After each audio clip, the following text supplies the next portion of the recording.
The Projection Booth podcast is sponsored by Scarecrow Video. Try out Scarecrow's rent-by-mail service. Choose from over 150,000 films and get Blu-rays, 4Ks, and DVDs delivered directly to your door. Visit scarecrow.com today. You are watching the Z Channel, a service of Theta Cable Television. Hold your ears, folks. It's showtime. People pay good money to see this movie. When they go out to a theater, they want cold sodas, hot popcorn, and no monsters in the projection booth. Everyone pretend podcasting isn't boring. Turn it off. Turn it off.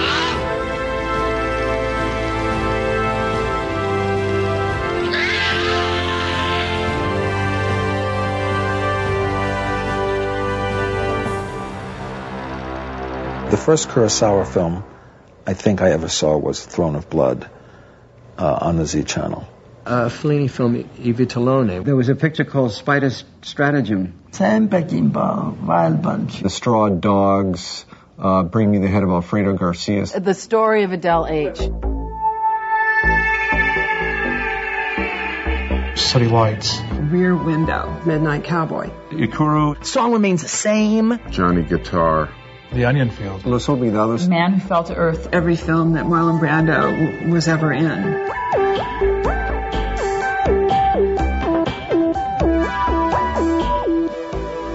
Z Channel. Z Channel. Z Channel. Our salvation. Uncharted territory. Like tom-toms in the jungle. Jerry Harvey. Jerry Harvey. Programmer. Obsessive programmer. Dark and negative. Maverick. Nurturing. Skating that line between insanity and genius. What do you think the secret of the Z Channel's success is? I don't know.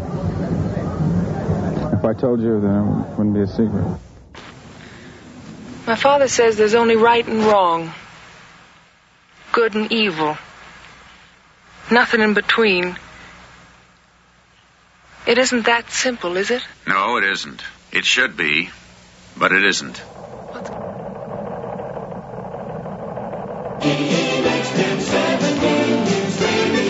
KNX News Time, 6:06. A Hollywood story with a tragic ending this morning. The bodies of Z Channel programmer Jerry Harvey and his wife Derry Rudolph were discovered Saturday night in their Westwood home. Police report Harvey shot and killed Rudolph, his wife of 2 years, before turning the gun on himself. The motive is unknown. Harvey had been chief programmer at Z Channel, which is known throughout Los Angeles for its eclectic and innovative programming. Both Harvey and Rudolph were 39 years old.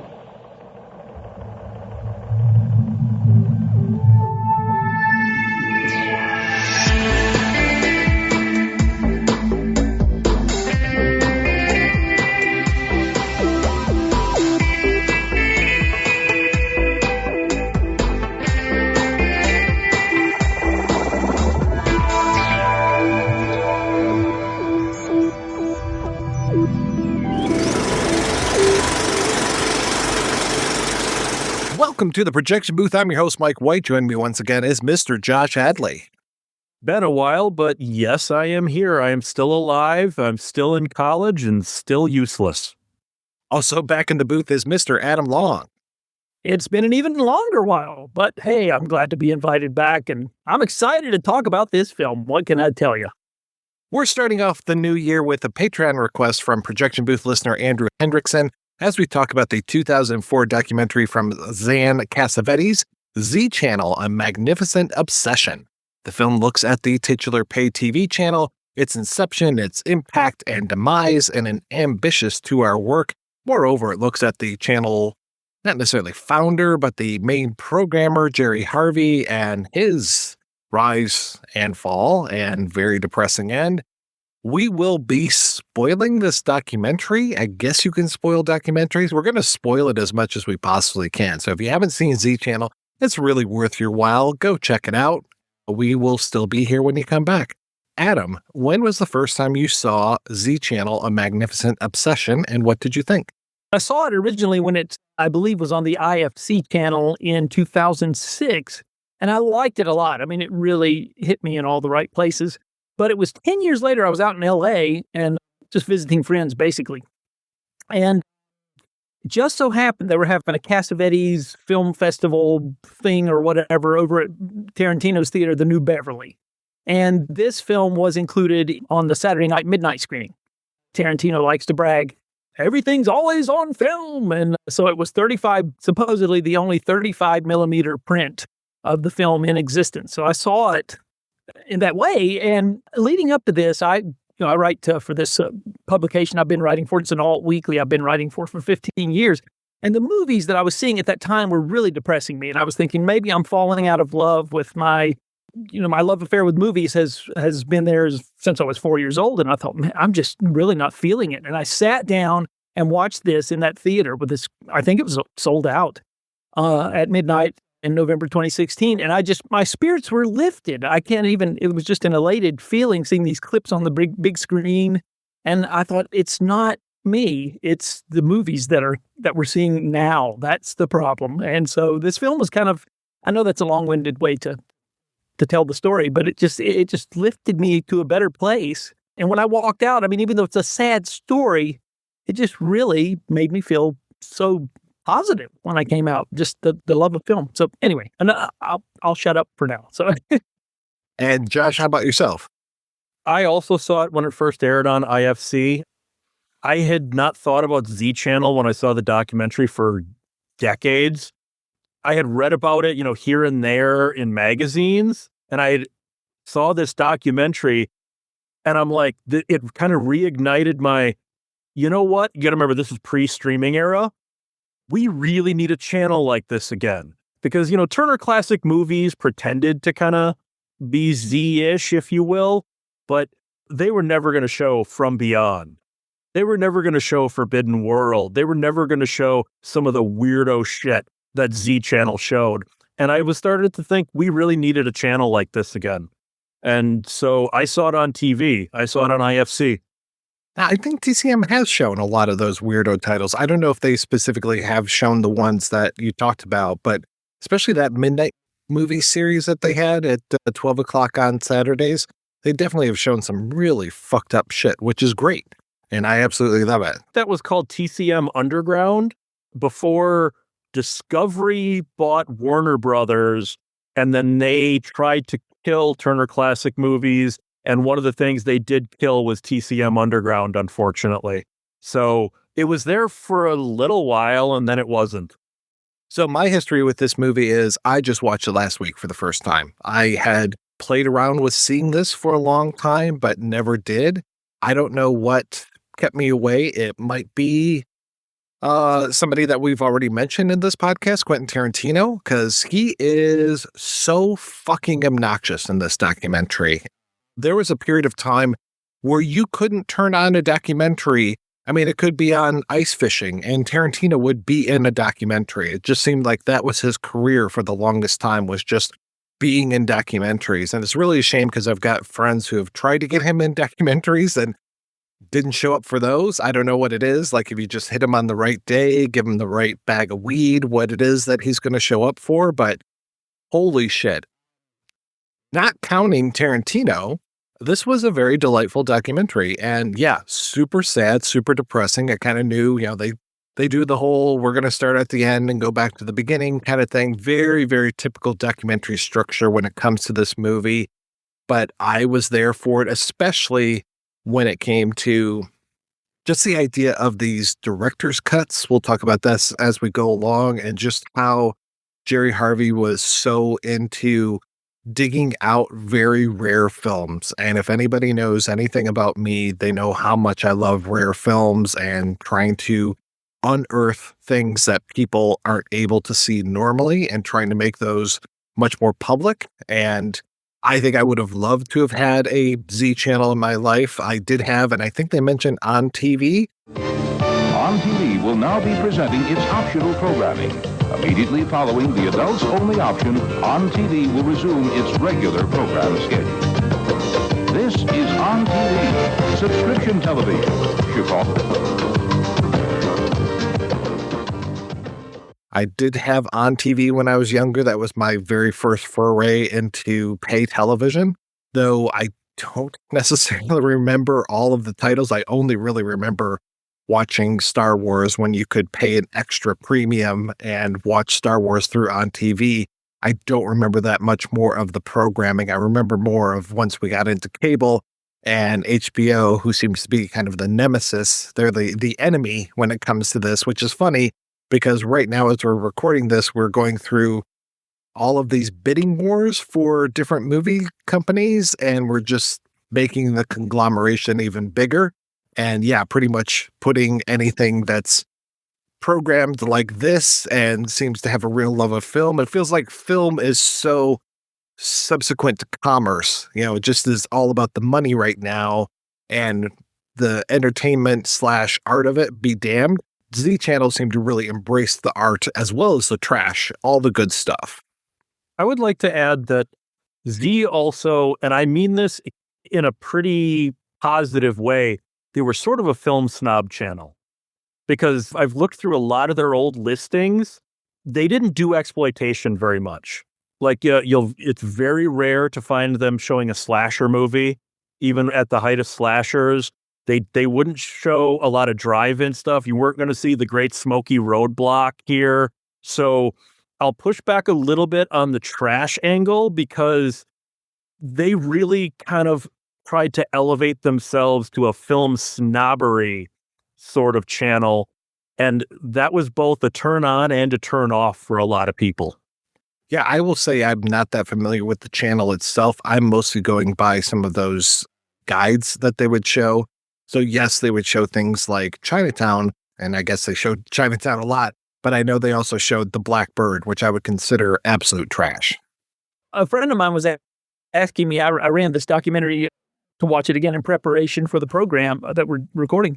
And a friend of mine who's also a film buff, I invited him over to watch it with me. He had not seen it. And he said, asked me, how did you first hear about the Z Channel? And I said, I remember reading a book about the Oscars, the history of the Oscars, and it was Give 'em Hell Harry. And this story wasn't mentioned in the film, which is interesting because James Whitmore was nominated for Best Actor for Give 'em Hell Harry, which is a film stage play about Harry Truman in the mid-70s. I think it was 74. And it was because of the exposure on the Z Channel that he got that nomination. And it was a story that I was surprised that they didn't cover it. Maybe it was in a different cut of the film, because I know I listened to the commentary and they said the original cut was like 5 hours. But that was where I first heard about the Z Channel. Probably I was in my teens at that point, and I was fascinated. I was like, what's this all about? And the more I came to read about it, I was just completely envious that I didn't get that experience. In today's age, 20 years on, they could have done that 5-hour cut, and I would have sat through all 5 hours of that. I think they should go back and recut this into a 5-hour miniseries, because they talk on the commentary about a whole lot of Z Channel lore and controversies. Oh, we cut that. They didn't want to talk about that. That was a sensitive subject. And we can talk about that later, because I think, Mike, we should set the stage for what Z Channel was. The documentary glosses over it. They make Jerry Harvey sort of the heart of Z Channel, and he was after a while, but he didn't start it. He didn't show up till like 6 years into Z Channel's existence. Because before that, to set the stage a little more, Adam, you might remember this too. You had HBO, Showtime, and then, down the line, you had Movie Channel and Cinemax. And then, Mike, you brought up On TV, and then there was Select TV, and there were a couple other weirdo pay channels like that. Monsters do have their place. In the zoo, in your nightmares, in the deep, in your favorite horror movies. But not in your living room, on your TV.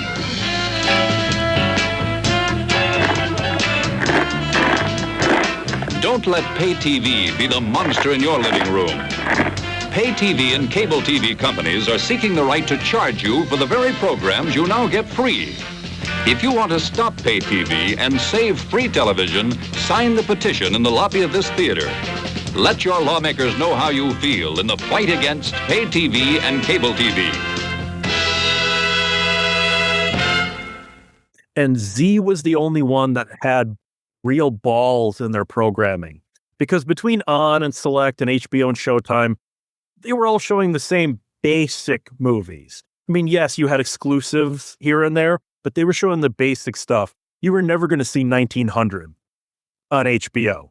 You were never going to see The Leopard on HBO. You were never probably going to see Forbidden World on HBO, but you were going to see it on the Z channel. And that's the stage. VHS is a blip on the radar. This is back when tapes were $100 a tape and a player was $2,000. So if you wanted to see a movie not on television, and what I mean by NBC Night at the Movies, you got Z channel. Problem is it was only in Los Angeles, and that really hurt them, especially down the line, because everything else was more or less national. Yeah, I will give some props to the movie channel because I remember I was in 10th grade. This was 1985, and they used to run cult films at midnight on Friday nights on the movie channel. And that's where I first saw Eraserhead, and that is also where I first saw The Groove Tube.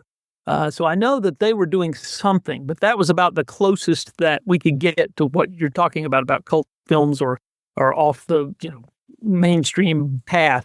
But I do remember that the movie channel did something, because I remember that is distinctly where I saw Eraserhead and The Groove Tube for the first time.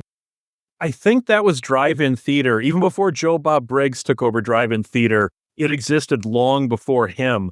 So I think that's when they were doing their, and I'm doing air quotes, drive-in movies. Although I'm not sure Eraserhead counts as a drive-in movie. I'm not bashing the movie. I just don't know how well that would have played at a drive-in.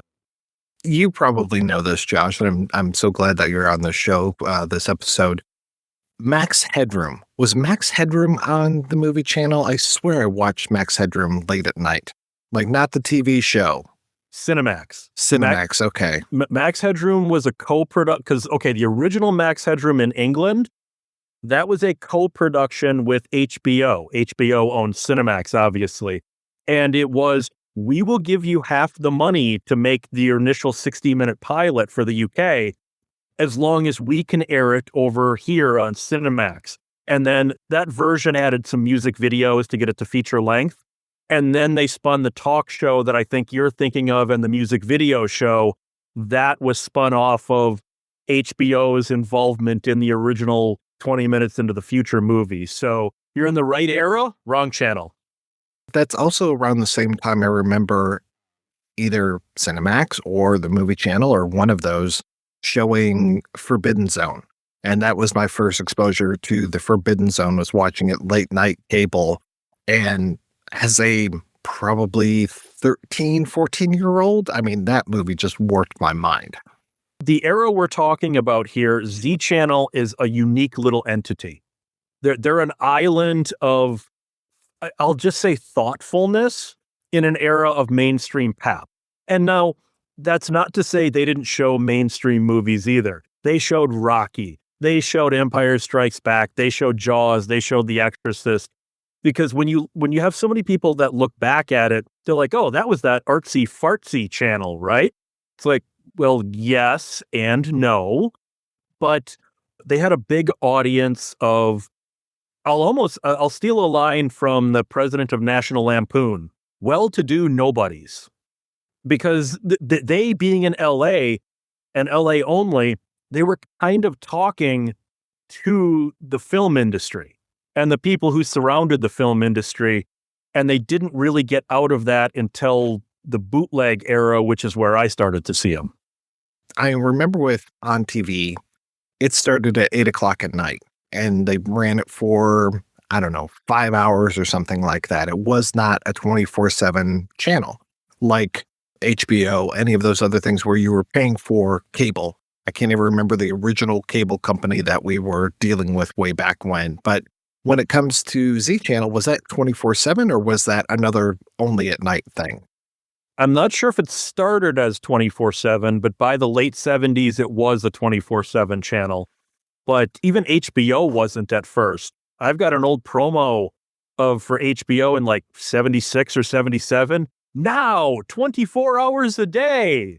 HBO people don't give up. Bring it in the new year with more great entertainment than ever before as HBO goes 24 hours a day, plus sports and specials for less than taking your family to a single movie. HBO 24 hours a day starting in January.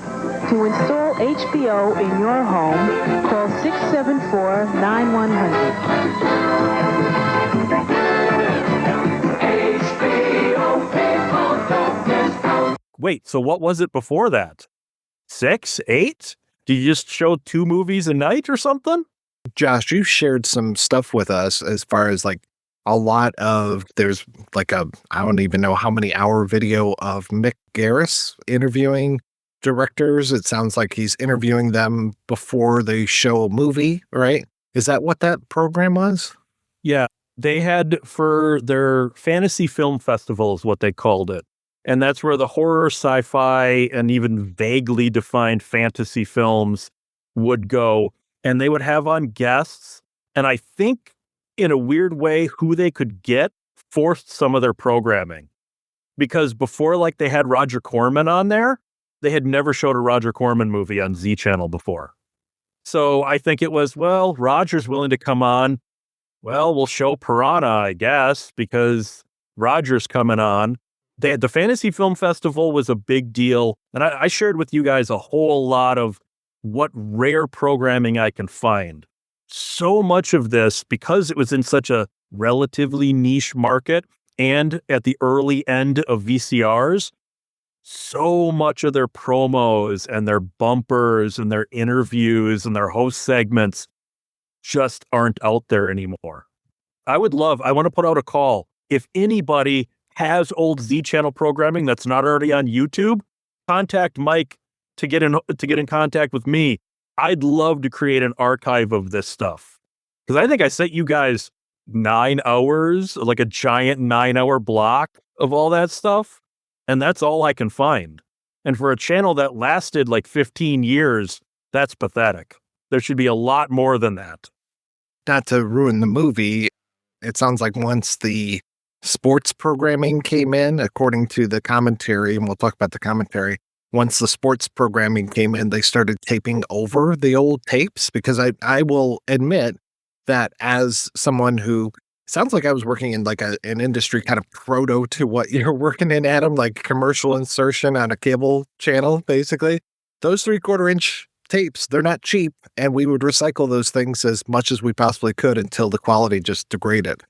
That's the way it used to be. And, you know, I cringe when I think about that, about things that were lost to the sands of time because of that. I mean, it was a different time. We weren't thinking of, the future when we would just wish and give anything to have these things. But yeah, I really appreciate what you sent us with these, the blocks of programming here, because I tried to get through as much of it as I could. And it was fascinating. It was really just a window, because I had done some YouTube research as well, and I just wasn't finding much of anything. It's really sad that it's not available. So I second the emotion. If anybody has any of that, I would love to see it. Well, in a quick divergence on what you just said, Adam and Mike, places didn't save anything, and I mean nothing. I remember, I don't know, maybe 10 years ago, the Sci-Fi Channel tried to do, our first 20 years on the air special. And they hadn't saved any of their old bumpers and promos. They put a call out, hey, all of you people that tape shit off of TV, if you've got the old bumpers, can you send us copies? That's how dumb this industry was back then. Oh, I'm sure it's still dumb. Do we even need to bring up Doctor Who? I mean, there are still how many lost episodes of Who? We need the tapes. We have to have these tapes. These tapes are expensive. We need to use them. Like the Johnny Carson story is another famous one, or infamous one, I guess you would say, yeah. Z Channel kind of became a tastemaker. When Z Channel, you guys kind of hinted at it before, Adam, you hinted at it with the Oscars thing. When Z Channel championed a movie, like when they ran into, I think it was it Salvador with James Woods and Jim Belushi? James Woods straight up says, if Z Channel had not championed this movie and pushed it as hard as they did, they probably would have never gotten the Oscar nominations. And there are a couple other instances where Z Channel just went to the wall And I think sometimes they had blurred vision because like they went to the wall for Cimino's The Sicilian. And I don't think it's a terrible movie, but they made it seem like it was just an Oscar winner that everybody overlooked. And it's like, well, you guys are friends with Michael Cimino. You're not distanced enough to go, you have Christopher Lambert in a French accent playing a full-blooded Sicilian hitman. I think we already have problems with this movie. Yeah, Cimino stood up in Jerry's wedding, right? Yeah, they were super close friends. So FX Feeney, I loved him in this documentary. Now, I don't know much about the man on his own, but he just came across as such a passionate film fan. And it seemed like whenever it came to a Michael Cimino movie, he had blinders on because he just couldn't admit, I'm friends with this guy and I can't say his movie's not the greatest movie of all time because, Mike, Heaven's Gate, it's a fucking disaster. And even the longer cut, is it a better movie? Yes. It's still a fucking disastrous, bloated train wreck. And they championed it hard, man. Let's not forget they flew to Paris to see The Sicilian too. So let's not forget. The Harry Knowles treatment. Yeah, I was very shocked with all of the talk of Cimino that he wasn't in this documentary. And, he was still alive at the time. I think he was, I don't know if he had started his plastic surgery journey where he was turning himself slowly into an alt-rock singer from 1984, but it was weird that he wasn't in here. And I'm sure that there were a lot of people that just didn't want to talk about this because the way that they, to your point, they do hang this movie on the Jerry story. Like he becomes the central character, even though, like you said, it wasn't just him doing this, but it's tracking the rise and fall of the Z channel and it's tracking the rise and fall of Jerry Harvey at the same time. So it's a very tempting narrative to put into place where you're just like, okay, this man was responsible for everything. But then as you're watching it, you're like, no, there's other people in here. It sounds like he was probably the loudest voice in the room or the person you didn't want to tangle with. It sounded like he had such a mercurial temper that you wouldn't want to fuck around with this guy. No, they wouldn't have used this term back then. I think he was a totally toxic person from everything they say. They say, the way he would just flip on mood swings and just lash out at people. And then, of course, the ending of his story, he just seemed like he was an incredibly toxic person. And whether they wanted him to or not, he became the face of Z Channel. He became the face of not even just Z Channel, but of alternative programming to the mainstream in general. Because at the time, okay, TNT existed, TBS existed, A&E existed. You might get some of these more weirdo movies on basic cable, but Z was the only one that was going to, the way they put it in the documentary, I think is actually quite brilliant. I can't remember who says it, but it was, here's why this movie is great. And if you disagree, here's why you're not allowed to disagree. Something like that. Like, here's why you're wrong for not liking this movie. And that's the stance they took. Right or wrong, that's the stance they took. But I want to touch on something, Mike, you said way earlier. You said they would show movies multiple times. I was looking through these guides, and there are a couple of the video guides that I sent you guys, the Z channel of the on the air kind of thing. They would show because they only had, like HBO would have maybe 200 movies in a month that they would rotate through, okay? Z Channel had about 25. So I was looking at 1 month of the schedule. I don't remember what year. And The Wiz, Forbidden World, and Chinatown were on every single day of that month, just at different times. They did not have the well that the other channels had. And I can see that. I like watching a movie more than once. I don't think I could sit through The Wiz more than twice in a month, let alone 28 to 30 times in a month.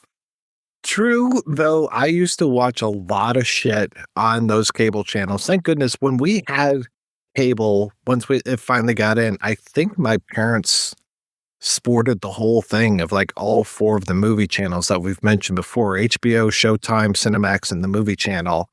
But even then, it felt like there were certain movies that would be on and I would just watch them over and over and over again. So there were so many films where it's like, maybe I saw it at the theater, but for sure I saw it on cable and it just became a staple. Like there are so many things that are just like drilled into my brain of watching those. I agree with you. I don't think I could watch The Wiz that often, but at the same time, it's like there were certain things that they would play on cable where I'm just like, well, it's on, gonna watch it. Might be in the background, but it's going to be there, or I might pay attention to it. It probably turned on a whole bunch of people to The Wiz, and they probably still remember it fondly watching it back then when you didn't have that much option to see much else. You know what the slang term for HBO in the 80s was, right? No, I remember TBS, the Beastmaster station. HBO was, hey, Beastmaster's on. There we go. Nice. The other two I remember watching endlessly, and one of them I showed Mike later for a Radiodrome, would be Malibu Express and Ninja 3 The Domination, played all the time.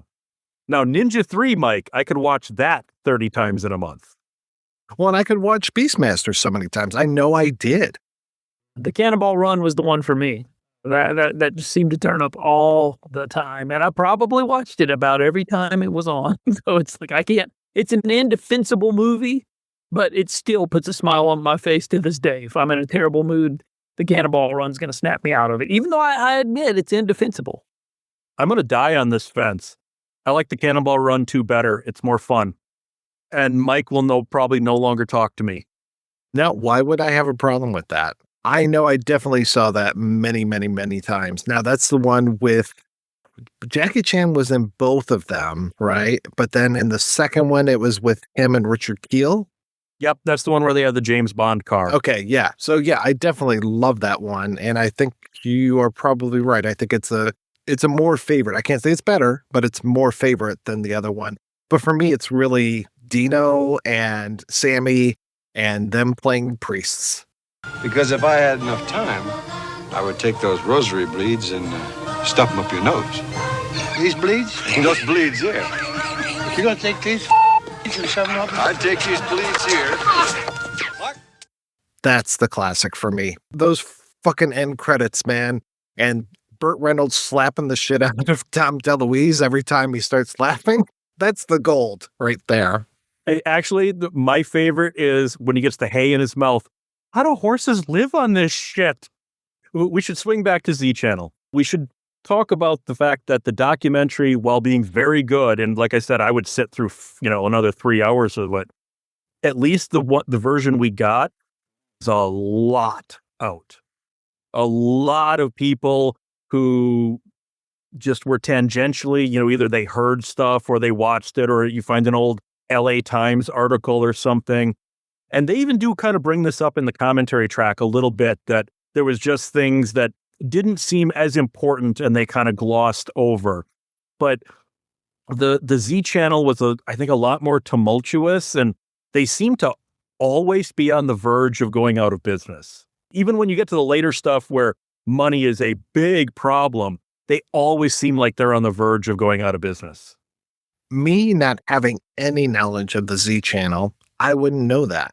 But it's interesting that when you watch a documentary where you know the subject matter, and you probably know the subject matter as much, maybe sometimes even more than the filmmakers, because I've been in that spot where I'm watching a documentary, like the They Might Be Giants documentary. I feel like that did not tell nearly enough of their story, and what they ended up telling was not very well told. There was just a whole lot of problems that I had with that. And there's other docs where you're just like, oh, they left out this, they left out that, da-da-da-da-da.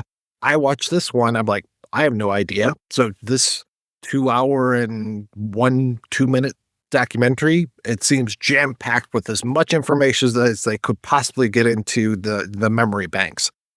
But it's funny to hear you say that, because for me, it's like, well, yeah, this is the complete picture. But for you, knowing more about this stuff, you're like, oh, they left out this, they left out that. Oh, gosh, it could have been so much more. So I'm curious, what are some of those things that they left out that you think that should have been in here? A lot of it is more on the tail end, when Z Channel was on its last legs, because they never once bring up how VCRs killed Z Channel's audience. because they were showing, all of these super rare weirdo movies. It was the only place you were ever going to see that until that tape came out from Media Home Video, until that movie came out on tape from Anchor Bay. Anchor Bay didn't exist, but you know what I mean. Once these movies started coming out on cable or on tape, their ratings would go down because they were losing the audience that would go to see these.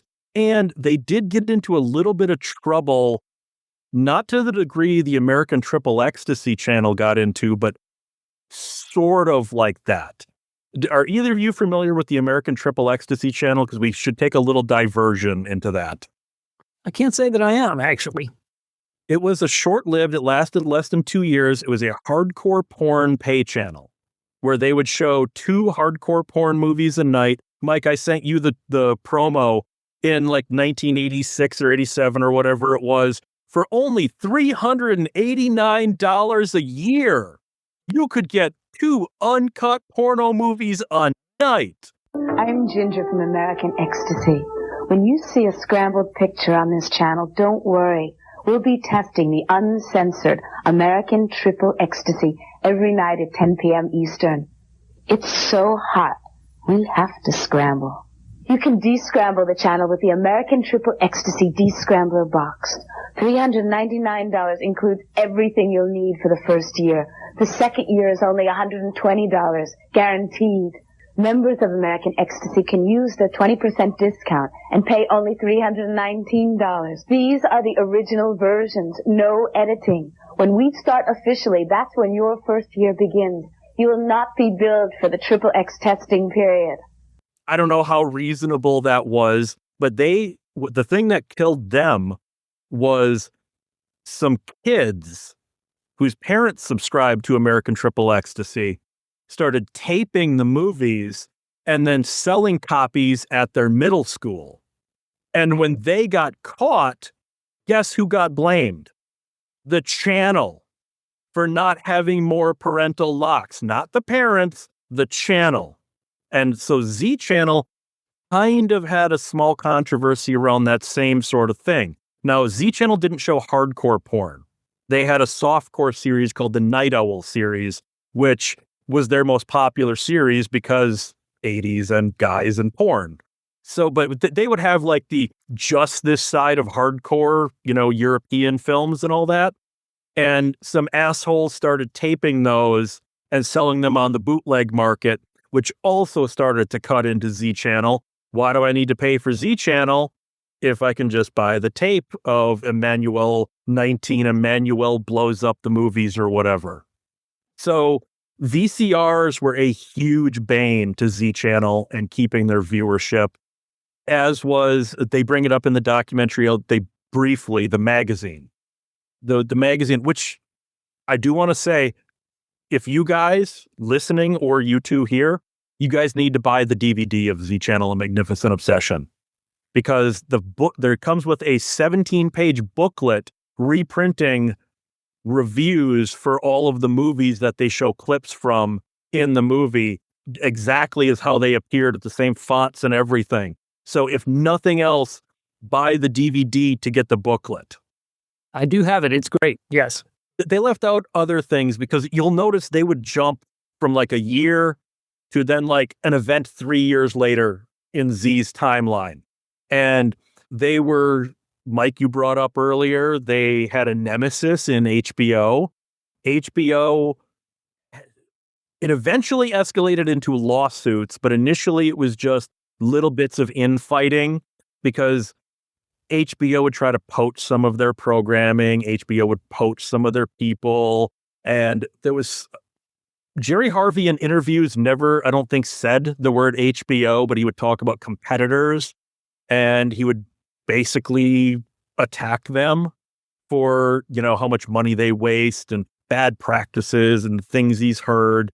And they leave out that kind of stuff. They leave out, I don't know about Jerry Harvey. I mean, everything maybe is in the documentary, but the Z Channel itself, they went through like 5 different owners and they only mentioned 2 of those in the documentary. That's the kind of stuff I'm talking about, Mike, when I say the documentary leaves out a lot because it just breezes past certain things. And maybe if nobody wanted to talk about it, like, did you ever see that National Lampoon documentary, Drunk, Stoned, Brilliant, Dead? We all know National Lampoon went to shit after the hostile takeover Tim Matheson made in the early 90s. As soon as they get to that point, the documentary stops because everyone goes, I don't want to talk about that time. Oh, those were bad times. I don't want to talk about. And it's like, well, that makes me want you to talk about it because that's more interesting, the fact that you don't want to talk about it. And I think that is one of Z Channel's problems here, unless all that stuff's just in the cut footage. Maybe they didn't breeze over that and it just got lost in the edit. So I can't throw to their intentions, but what's on the screen is they leave a lot out. There's a lot of bonus stuff on that bonus disc. I need to go back and rewatch it, but I know there's a lot of deleted stuff there on the actual DVD. And so I know there's some on, because it's a 2-disc set. So I remember there being some stuff that's not in the final film. So I need to go back. I meant to do that in preparation, and I just didn't get around to it. But I'm going to very soon. Yeah, it sounds like there's a lot of hesitation from a lot of people to talk about this. It's from what Alexandra or Xan Cassavetes was talking about. Like even FX Feeney, he did not want to talk about this. It really took a lot to finally get him on camera. Though I have to say, now this is not a slam of Alexandra Cassavetes, but she is so obnoxious in that audio commentary. So obnoxious. And just 7 people on the audio commentary, it's a little excessive. And she just will like cut people off and just, I don't know. She sounds like she's 12 years old, just as far as like this is the coolest guy ever. I mean, she's kind of got that like Tarantino energy almost. Maybe I'm about to commit slander, but Tarantino seems like he was coked up as hell on this doc. He's so excited.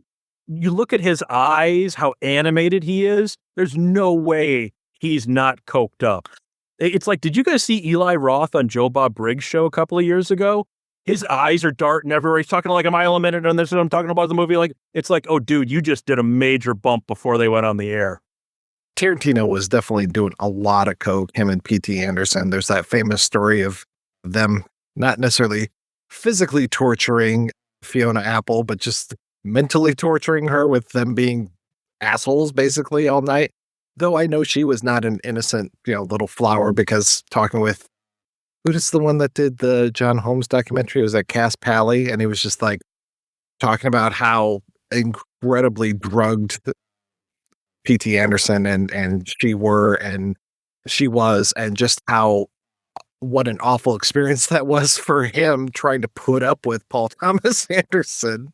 Yeah, no, Tarantino, especially when he's talking about, you were talking about this whole idea of taping off of the channel, that Lance at Video Archives had the balls to rent out tapes that he taped off of Z Channel. So you're watching stuff at home and it's got the Z Channel logos and stuff on there. It's like, okay, that's some pretty big balls. But then when Tarantino's just like, and you see all the other movies that like they also showed, but Lance only taped Dead Pigeon. All right, I'm like, damn, what a C6 bayonets. Park Row, god damn it. Tape Park fucking Row. Please settle down. And he just keeps going and keeps going. And I'm like, cut this right now. Please just cut this. This is so cringe. The taping of Z Channel, that's actually how I first saw Z Channel. I didn't live in LA in the 80s. Mike, you and I actually met for the first time because we were video bootleggers. I think enough time's passed. The statute of limitations is up. We can say that. And I remember I'd read about Z Channel in like Fangoria or Starlog. They were showing some movie or something. I had a vague recollection. And then I got some tape. I do not remember what the movie is for the life of me. I got some bootleg movie that was not available on video, and it had the Z Channel bumpers on it. And I think that was the first time I ever saw anything from Z Channel. And then, of course, nowadays people have uploaded whole like I think Easy Rider is on the Internet Archive from the Z Channel with the bumpers and the logos and everything. And it's just kind of an experience to watch it, weirdly enough, in full frame. Because Z Channel was such a proponent of widescreen. So it was just weird that maybe they hadn't got to that point yet, or maybe a widescreen print just wasn't available at the time. Because that's the other thing we should talk about with Z that they talk about in the documentary. With them being tastemakers, they were the ones who fought for not only widescreen to finally show a movie in its correct presentation, but also to restore it. Like Das Boot. Americans had never seen the full version of that till Z Channel. Heaven's Gate, Once Upon a Time in America, 1900. There's a few others where they were the proponent of this movie was fucked in the ass when it was released in America. Here's what this movie was. And I think that they should be lauded for. And I also understand why people are not going to sit through a 9-hour cut of, I don't remember what the movie was, but it was a subtitled movie and they were bitching about coffee tasting like dishwater. And that movie was like 9 hours long. And I'm like, yeah, I don't know if my film nerd ass could have sat through that. Yeah, I love the story from Alexander Payne where he's like, oh yeah, I remember writing and complaining that the letterbox wasn't wide enough or tall enough for a Kurosawa, that they were cutting off the sides. I was like, that's a good man. That's a very good man. And he still had the same Z Channel shirt that he got in the mail from that. That was great. Before we move too far away from Tarantino, I will have to tell you guys about the run-in I had with him at the New Beverly, which was kind of interesting. November of 2015, a year prior to seeing this film, I just happened to be out there again. And he was running Rosemary's Baby on one of his midnight screenings, and he was in high promotion mode for The Hateful Eight. And so my buddy from Bakersfield had come down, and he said, I wonder if Tarantino ever gets out here to the theater. I said, he's a busy guy. I doubt we'll see him out here. He had no more than said that. Then he said, 3 seats down, there he is, right in front of you. And so he was literally 3 seats in the row in front of me, 3 seats to my right. And he threw his head back, and you could see that famous forehead and the laugh. And I said, yep, that's him, all right. So for the entire runtime of Rosemary's Baby, I had to listen to everything he said. It was like a running commentary because I was within earshot. And it was just like, it was really kind of surreal. I'm going to be honest with you. I was just sitting there and I thought, is this really happening? And of course he was, he's always takes pride in the trailers that he runs before his films. And so I think Zabriskie Point was one of the trailers that he had programmed, and he was, oh, isn't that great? That kind of stuff. And so then about 2:30 in the morning, we're walking out, and I bent over to pick up a copy of the LA Weekly, and my buddy said, if you stand up right now, you're going to do an about face with Tarantino. And I said, oh. And I did. And he was literally side by side with me. We walked out the door together, and I thought, well, what should I do here? I don't know. This is kind of and I just thought, well, I'm just going to thank him for keeping this theater open. I don't know what else to say at this point. So I said, it's great that you're keeping this theater running. And, I know it probably would have fallen by the wayside if you hadn't taken the reins. And I said, it's a nice thing you're doing here. I don't know what else to say. And he just lit up. He's like, wasn't it great seeing Rosemary's Baby in 35 millimeter? He was like bouncing on it. And he was actually pretty nice, I have to admit. Like Gilbert Gottfried always used to say about Jerry Lewis, he said, well, he was always nice to me. So that was kind of the thing I had. My buddy was taking all of this in from the other side of the sidewalk. And when we finished, he said, well, you just had to be that guy, didn't you? I said, yeah, I did. Did he talk during the movie? Yes, he was. It was like it was an audio commentary. Yeah, it was like a running commentary, and he would laugh very loudly at things in the movie, So it was like I said, it was surreal. That's the only way I know to put it. So, and I hated to hijack the conversation and tell that story, but just for whatever it's worth, for shits and giggles, as the saying goes, I had to say it. Sounds like watching a movie with Max Cady from Cape Fear. Are you excuse me. Dad, are you gonna lend me the money or not? I'm not gonna. Come here, remember? I know what you get.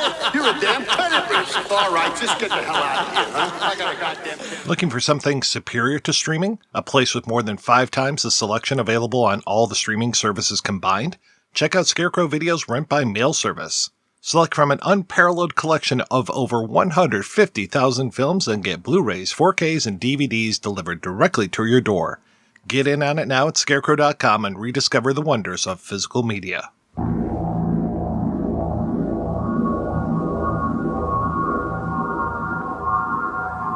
Hello, everyone. This is Malcolm McDowell.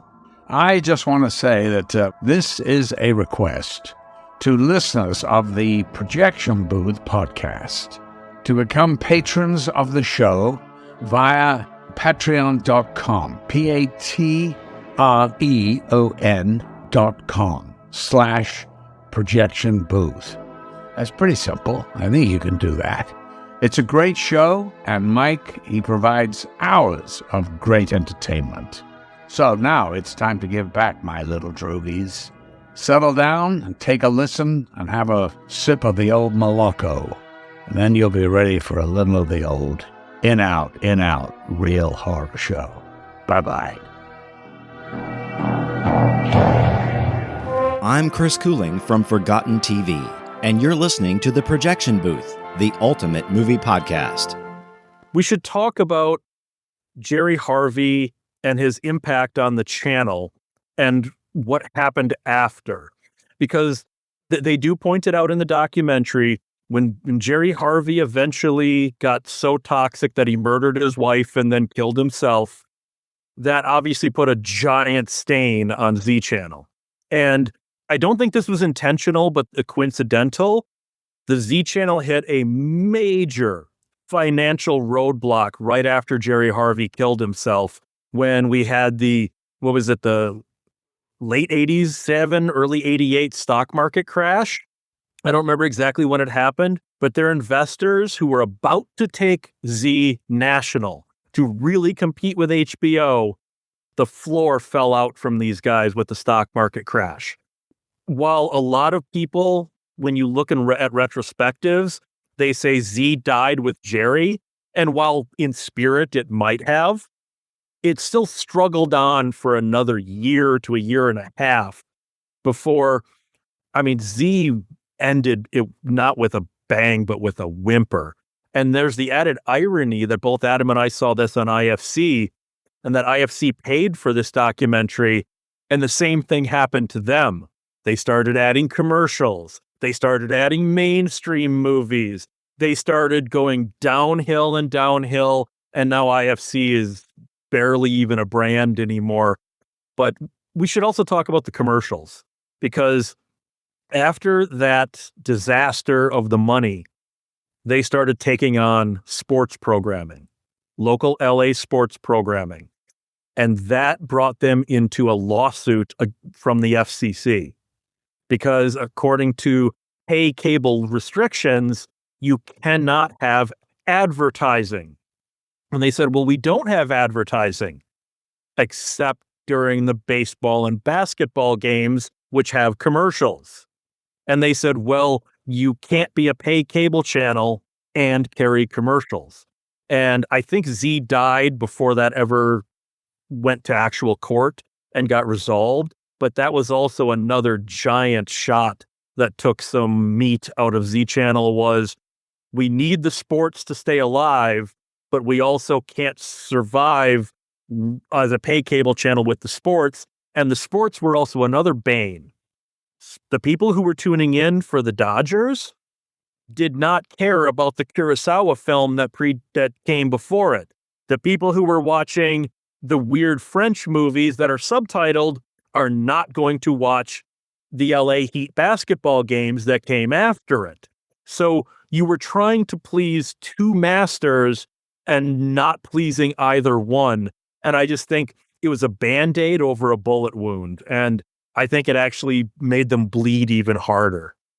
It's a really sad part of the documentary when they introduce that. And yeah, it's like trying to make the jocks and the nerds sit at the same table, and it's just not going to happen. Yeah, that's a great analogy. And it just broke my heart when they were talking about the silence, the Bergman film, The Silence. And then there's a promo for coming up next, the baseball game or whatever it was. This really dark, serious Bergman film, and then there's a promo for a baseball game. It's, oh boy. It's like playing an up-tempo record out of a fucking death dedication. Ponderous, man. Fucking ponderous. Z Channel had become, okay, it was such a tastemaker. I mean, it died in 89, so it's still technically the 80s, but we're at the tail end of the 80s. It was such a tastemaker in the beginning and middle of the 80s. By the time it died, it was given 3 paragraphs in the LA Times just saying, local Los Angeles cable channel saying goodbye or signing off or whatever it was.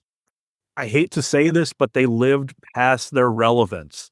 And now some of that was outside forces.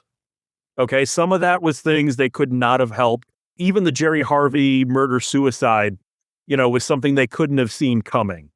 But maybe it's 2020 hindsight, guys. There had to have been better options than the ones they went with. There had to have been more options than adding sports and throwing on commercials.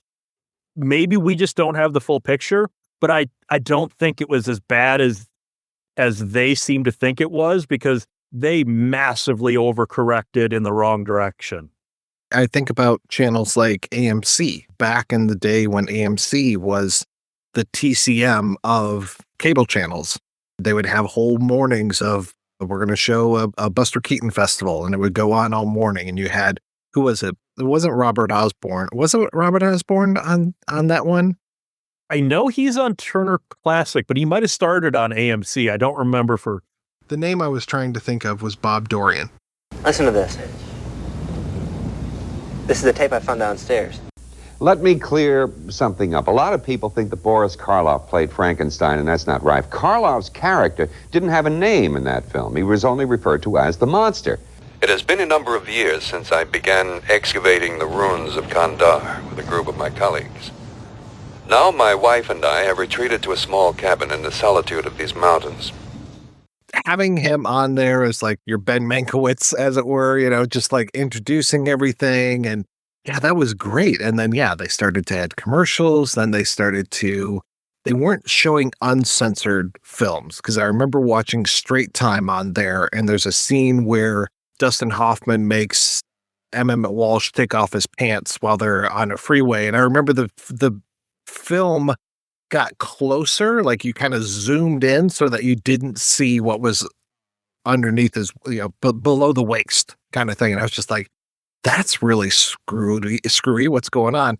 And I don't know if they were necessarily letterboxing things, because there was a huge backlash against letterboxing. I mean, I worked at a video store when Last of the Mohicans came out, which was one of the first big letterbox movies to come out on video. I'm sure that there were precedents, but that was such a popular film and people wanted to see it, and they did not want to see it with those black bars. So many people would come into the video store and just be like, what's going on? Something's wrong with my television. Something's wrong with this video cassette. And it's like, well, let me try to explain this to you. No one wanted to hear. I had visual aids of, here's this size screen and here's your television, and trying to line them up. It was too much math for the general audience. So they were just like, nope. Give me my money back. I don't want to see this. You're robbing me of half the picture. I'm in school right now, and in my digital media class, the short I'm making for my final is called Shot on Shitio. And it's, meant to look like a 4:3 black and white, piece of crap VHS thing. And I kept trying to explain to my teacher, and she's not a stupid woman in any way. And I'm going to make it full frame. And then she's looking at the widescreen going, but this is full frame. She goes, you're talking about making it 4:3. So just the terminology, because Mike, you and I, if I say full frame to you, you think 4:3. Now, when you say full frame, it fills the whole wide screen, and 4:3 is a different nomenclature. I think that's kind of hilarious how much that creeped in the other direction. I definitely remember Spartacus being run on AMC in letterbox format in 1992. Because there was an article in USA Today, and they were announcing that, letterboxing is going to be a thing with AMC or something of that nature. I remember reading the article back then, and I remember Spartacus was the one that stands out in my mind. I'm sure there were others, but it definitely, they ran a widescreen version of that, and it looked to be properly letterboxed. It wasn't, it was the proper 2.35 to 1, as far as I could tell from what I remember. So, yeah, Spartacus was one of those success stories too, where it was like, there is a different version of that out there, and that seemed to come out. And I don't know, that was post Z Channel, so I'm kind of like tangenting a little bit, but I just remember like going down to the Fox Theater and them showing that quote unquote restored version where they have the whole snails and clams conversation. Tony Curtis can come back and do his voice, but we're going to get, who is it, fucking Rich Little or somebody? No, Anthony Hopkins came in and did the voice for Laurence Olivier. I just watched that longer version of The Good, the Bad, and the Ugly the other day, where they could get a very old Eli Wallach to come back and do his lines, and maybe Clint Eastwood, but I don't think it's Clint Eastwood. But frankly, it's interesting to see, but do not release that as the main version of that movie. You can keep that longer version with those dubbed in voices. I mean, here I am complaining about a spaghetti western with dubbed in voices, but those extra dubbed in voices, fuck all that. Just give me the original thing that played in theaters, please. I remember, if this was out on DVD at the time, this is either late 90s or really, really early 2000s. I was so happy to see 2010, the year we make Contact on the Fox Movie Channel. This is one of the channels in the upper echelon. They're showing it. It's a gorgeous, for the time, widescreen print, and they bleeped out 2 words that weren't even swear words. And I went, what? So they left in him saying bastard. They left in shit. They beeped out him saying, I got to take a piss, and goddamn. So goddamn and piss were bleeped out, but shit and bastard were left in. And I was like, fuck you, Fox Movie Channel. I thought you were uncut. No. Yeah, and I don't remember when AMC really hit the skids and they started doing, because they were doing original programming as well, but now it's just such a shadow of what it once was. And I'm glad TCM is still around and still doing its thing. Again, it's like, okay, you want to see Casablanca? All right, well, wait around a couple days. It'll be on. Don't worry about it. But they still seem to carry some weight. And I finally just invested in the Criterion streaming channel. Jury's still out for me on that one. But I am glad that they're kind of doing what Z Channel seemed to do, which is blocks of programming where they're like, oh, we're going to show you all these things about blah, or like we're going to have a festival for this filmmaker or this actor or this actress, and just like grouping those programs together, which, again, not being a Z Channel aficionado, looking at those program guides and they're like, oh, we are running all of these Altman films. Yes, please. Yeah, I would love a festival like that in my own living room. That was the thing that Z Channel excelled at, that whole festival, because they programmed a lot like that, where they would, here's every single Ingmar Bergman film ever made. I think they did like 19 Jacqueline Bisset films or something. And HBO would never do something like that. I think Z Channel only made a blip in the overall radar of cinephile culture. I think they had to walk so all these other channels in the streaming era and in the early 2000s could run. I think without Z Channel, things would have been a much more bland place. And that's why I appreciate this documentary, because, this thing's 21 years old now since this documentary was made. It's dated as hell. My God, James Woods still looks like a human being in it. He doesn't look like a giant pile of leftover laundry like he does now. It's sort of sad to think half of the talking heads in this are dead now. So that's the one thing I'll bash it for, is it's shockingly out of date now. But I think more people need to see it because they need to understand what Z Channel was and why it was so important. And it also makes me wonder, legally, who owns the Z Channel, like the IP, the trademark? I would love to have some asshole like me buy that and make like a streaming Z Channel and bring it back. But I have who owns the IP for that? I'm sure that's an abandoned IP at this point because I'm sure somebody didn't keep it up. It feels like we're going backwards when it comes to all of this stuff. Like when I'm talking about looking at every Altman film, or like you said, all these Jacqueline Bisset films or Antonio, and any of these festivals that they're running, it's like the channels that are out there right now, they seem like they're handcuffed because they are all beholden to different film companies. And so like, oh, is it out on Warner Brothers? Well, at the time of this recording, maybe you can watch it on HBO. But if it's owned by MGM, then you're going to have to see it over on Amazon. And if it's on this label, then you're going to have to see it over here. If it's on Paramount, you'll see it on Paramount Plus. You can't sit down and watch a director's entire body of work or an actor or actress's entire body of work because they worked for different chains, different studios. And it's like, okay, well now, there is no such thing as like a Z channel where you can sit down and just see all of these things, unless like, I'm sure Antonioni probably worked for the same, well, actually, no, because he came over to the United States. So you could probably see his Italian work, but not as U.S. work, or his U.S. work, but not as Italian work. And it's just like, it drives me crazy. And then you come to the Netflix of it all, where it's like, oh, what's the oldest movie that's on Netflix right now? 1975?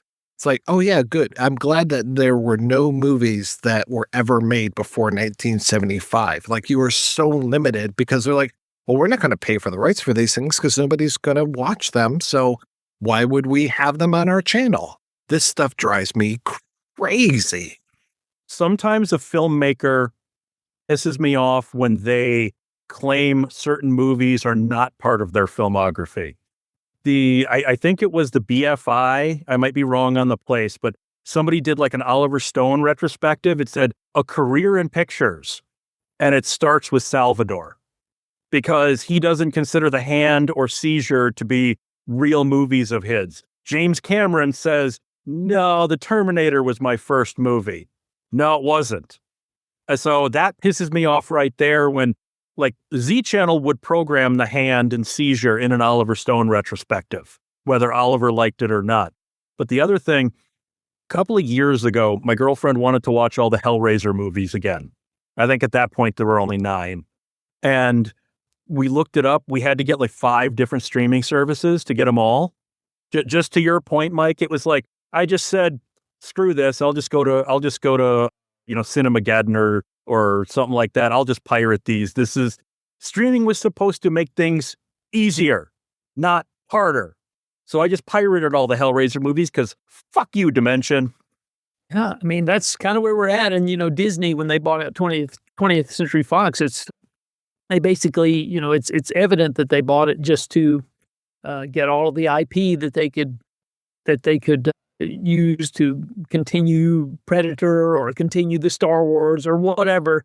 And of course, they had bought Lucasfilm before they bought 20th Century Fox, but there are all these great Fox films that are just languishing. One of them is for instance, is the 1972 film The Other, which is a horror film that I'm quite fond of, and it's nowhere. You can't stream it. You can't buy it. It's out of print on Blu-ray and DVD. I mean, it's almost like it completely vanished. And there are many, many other instances of films in the Fox library because they don't have the potential to turn them into some sort of streaming property. And so they could care less. All of the Marilyn Monroe movies that she did for Fox, that's another. And like I said, the list goes on and on and on. And worse, they won't even license these titles out to the boutique labels that want to put them out on disc, like Kino, Lorber, and Arrow. They would love to sign a licensing agreement with Disney and take care of restoring these films. They don't care because it requires legal muscle, and they would have to get involved in, legal negotiations. And it's like, who cares? It's not worth it. And so, film fans like us, we're the ones who suffer.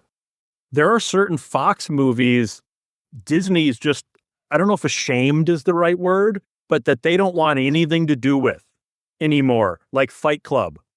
They even pulled Fight Club not only off of Blu-ray and streaming, they pulled it out of repertory theaters. There were repertory theaters who had screenings scheduled when Disney bought Fox. and they're like, this title is no longer available. There are titles like Fight Club where they're just like, look, we know we technically own it, but we don't want it, and we don't want you to want it, so fuck off. And you're going to see that more and more with, like, you know, if Paramount gets Warner Brothers, as if Discovery didn't do a bad enough job, you know, vaulting Looney Tunes cartoons and shit. You know what these streamers do, Mike? They might make pirates necessary. Oh, God, yes, they so do. They make piracy necessary because if for nothing else, film goddamn preservation. Even if there's no money to be made in the IP, this thing, hell, you know what? Fuck it. I just said that. I hate that term IP, intellectual property. No, it's a film, it's a short, it's a cartoon. I'm mad at myself for even fucking saying IP there, so I need to be flogged. Please, mommy, please flog me. A little lower and to the right. I can tell you with certainty that Paramount's home video division has been completely gutted because I would get review product from Paramount. There's a lady that I've dealt with for many, many years, and she sent me an email about 2 months ago, and she said, I and all of my colleagues, we're leaving. We've been dismissed.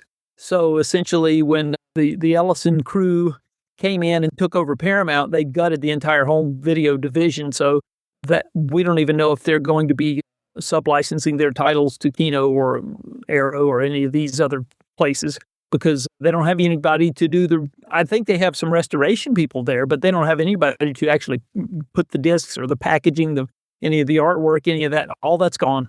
I know that one for a fact because I received the email. So, I mean, and then you come to the question, and again, we're getting far afield of Z Channel, but come to the question of something like, I was reaching out to Warner Archives, remember Warner Archives, and reaching out to them saying, hey, you ever going to put out Bill Gunn's Stop anytime soon? And they're like, oh, well, you know, the rights are tied up because of the music. And it's like, okay, so get off your fucking ass and do something about it. But there's no interest because, again, it's not going to make money. It's not like they're going to sell more than a couple, 100 copies of this movie or something. And they're just like, it's not worth the time. It's not worth the expense. We're not going to do it. And it's like, meanwhile, it's just going to languish in your vault. You know, one of the most important African-American filmmakers of the 1970s into the 80s. You're just going to let that sit there. Okay, great. Way to go. The studios themselves, the film studios themselves are the worst when it comes to preserving their own films. Oh, without a doubt. Again, I'm going to say piracy is necessary. I know it's television, not movies, but look at Hunter, Miami Vice, 21 Jump Street, China Beach, WKRP, Tour of Duty, etc. All those shows can only be found truly uncut from people like me who recorded them off their original broadcasts because the DVDs are missing the music. They can't or won't relicense the music, and sometimes it's a replacement song. Miami Vice and WKRP and China Beach actually did a pretty good job. If they couldn't get the song, they got a damn close sound alike. So I will give them props. But just try watching a Hunter or a 21 Jump Street on streaming or DVD. I was watching a 21 Jump Street episode where Booker was just laying on the hood of his car and somebody came over and talked to him and you can just hear birds and whatnot. And then he reaches in and turns the radio off, but there was no song playing. And I'm like, son of a bitch. So I went and dug out my old recording and it was a song by X, the punk band. And it's like, you're destroying history because you don't want to pay some licensing. So piracy is necessary. And like I said, we talked about with Z Channel, piracy kind of hurt Z Channel, but modern piracy is necessary because if the studios won't do it, I'll do it myself. It's like bad sex. Fine, I'll just finish myself.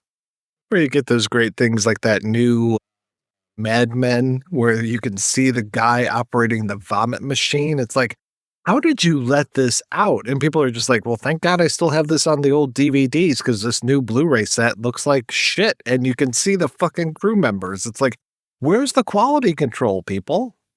I'm not a Buffy the Vampire Slayer fan, but I'm friends with people who are. They showed me the Blu-rays of those. They're, quote, widescreen, because, obviously the film shoots widescreen, but it's meant to be seen full frame.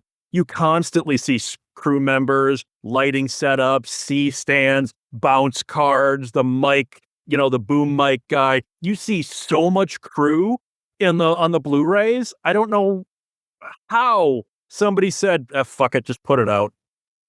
The times in which we live. My final thoughts are Z Channel is a channel that needed to exist. I'm glad it did exist. I kind of wish it had gone national, because I think they could have been.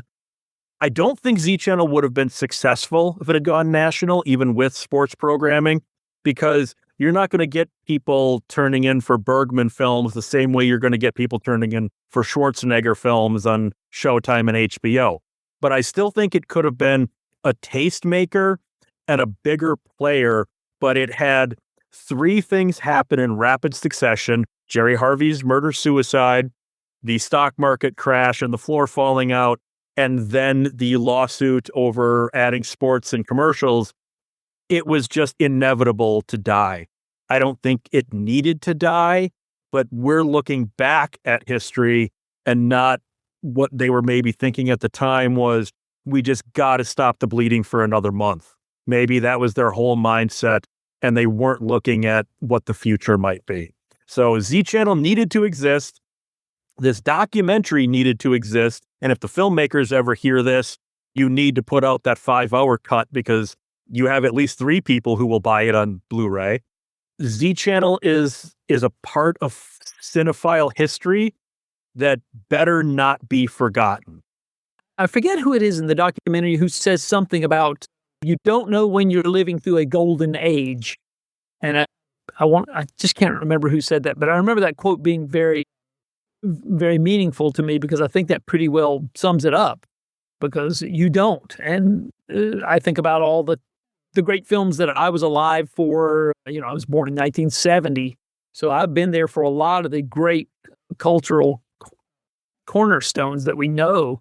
I was there when these films came out, and I didn't appreciate those moments. And it's the same with the Z Channel. I mean, I don't think it was new, and it was something that people had not experienced before. And I guess, once they got into a certain rhythm, people thought that it was just going to go on. And then it came to a point where it didn't. But I think that its place in film preservation is very important, because it did lead the way. It paved the way for a lot of the preservation of these directors' preferred cuts of films. For that, I'm grateful, and that's something that obviously is pretty commonplace now. Sometimes where we actually don't want or don't need to see some of these extended cuts, as you both know, I'm sure. But there are cases where we do certainly need to see these alternate versions, and it may have happened without the Z Channel, maybe not, but I think that is one of the important contributions that it made. Even though Jerry Harvey he was such a controversial figure, and he obviously was not a good person. We've ascertained that for sure, but I think you kind of have to. I know it's an old cliche. You have to separate the person from what they left behind, and I think he left behind quite a legacy that still resonates, and that's my take on it. Did either of you guys get a chance to see the V66 documentary, Life on the V? I saw it a couple of years ago when it came out, and that was, hell, we could have a whole another hour-long conversation about music video channels and their history, and the Life on the V was equally interesting, but again, that's a weird footnote that modern audiences, I don't think, care about music videos, let alone a music video channel anymore. But that was a good one too, Mike. That was educational for me too, because I did not realize that there were independent channels around the country that were running music videos 24/7, independent of MTV. It's not, and there was one 2 hours from where I grew up, over in Greensboro, North Carolina, which is, that was a shock to me. It's like, wow, we have one of those in our state, and I didn't even know it. So that was definitely a very interesting documentary. But a blip in time. I couldn't believe how quickly it rose and fell. Do you know what documentary we need? And I know Mike will agree with me. I don't know about Adam, but Mike will. We need a documentary on night flight. We need a documentary on the history of night flight. You don't know how much I nerded out when I got to work on night flight. Mike, I almost didn't even cash my first check from night flight. I did take photos of it, but I needed the money, so I cashed it. But it was so cool. It had the night flight logo on it and Stuart Shapiro's signature. Man, we need a night flight documentary, man. We really do. And there's still like a viable force. So it's like, come on, guys, get on your shit and do this. I'd love to see one. Yeah, absolutely. That's a great idea.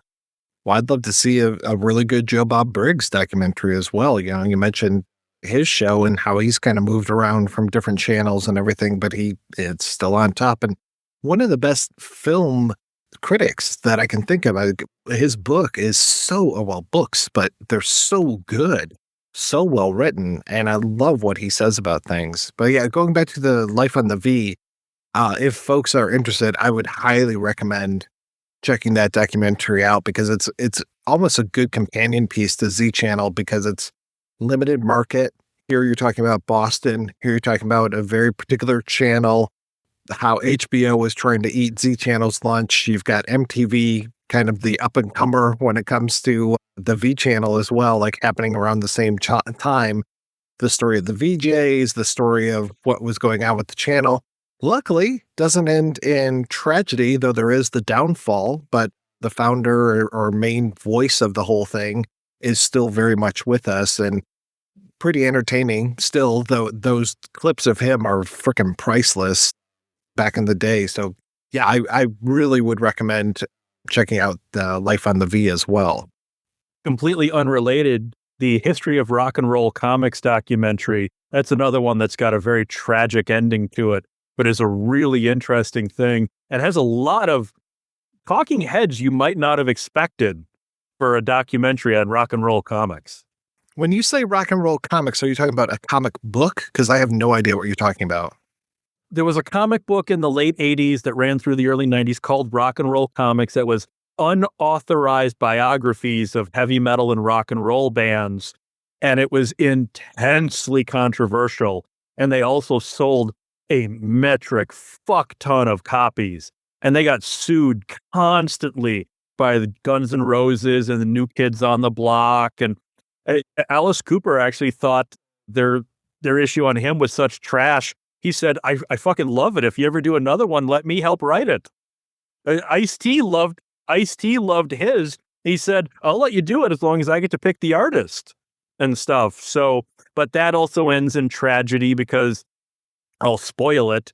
The owner of Rock and Roll Comics was a closeted homosexual, and he picked up the wrong guy in a bar who beat him to death in his apartment.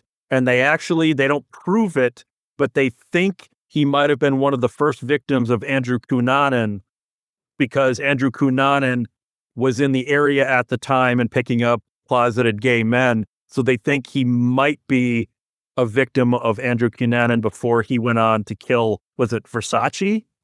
I think Cunanan did.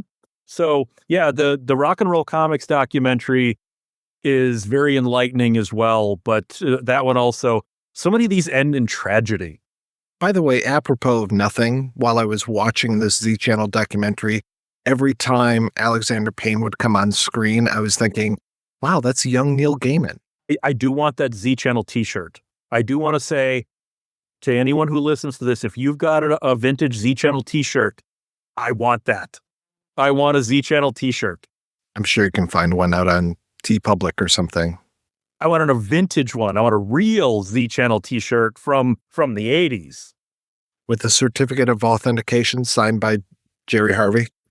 No, I'll be happy with some suspect sweat stains in the underarms. Well, I'll give my buddy Alexander a call and we'll see what happens. All right, guys, we're going to take a break and play a preview for next week's show right after these brief messages.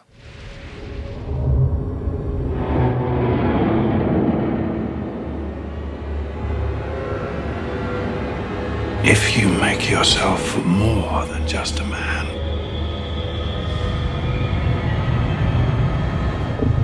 if you devote yourself to an ideal, then then you become something else entirely. A legend, Mr. Wayne. A legend. We were in this together. And then you were gone. Now this evil rising. The Batman has to come back. What if he doesn't exist anymore? He must. He must.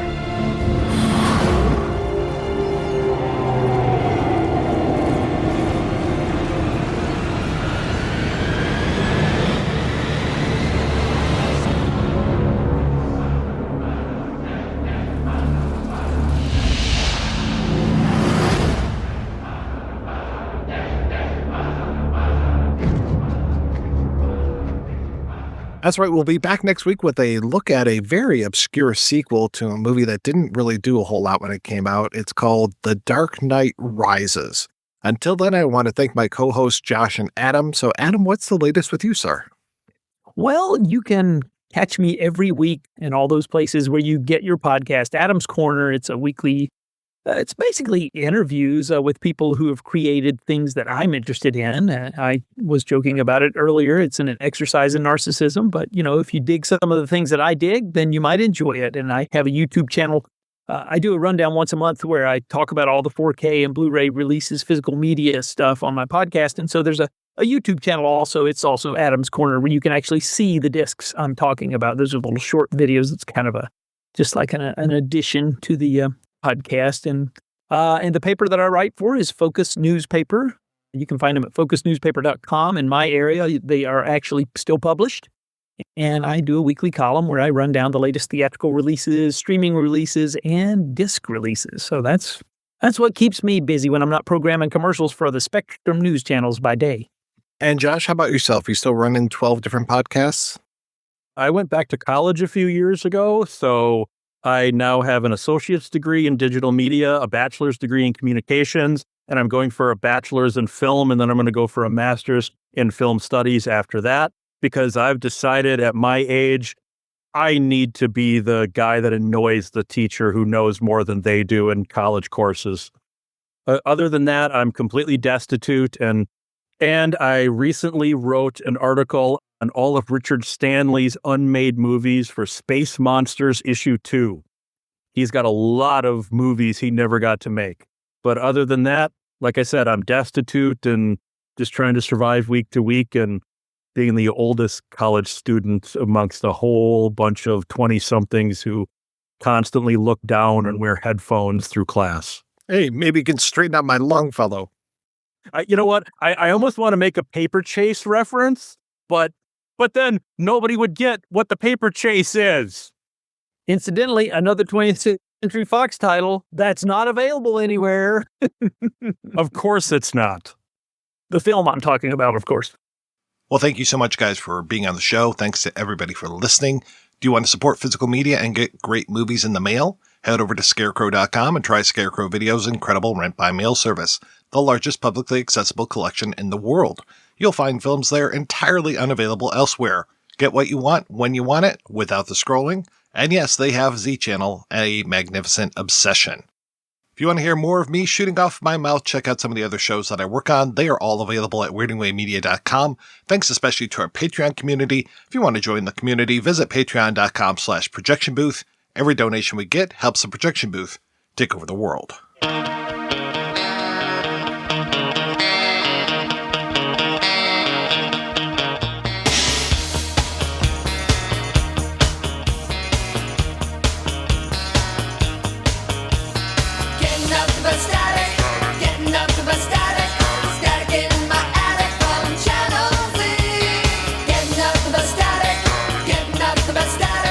Static feeling my attic from Channel Z. I don't know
Well, turn it up, man.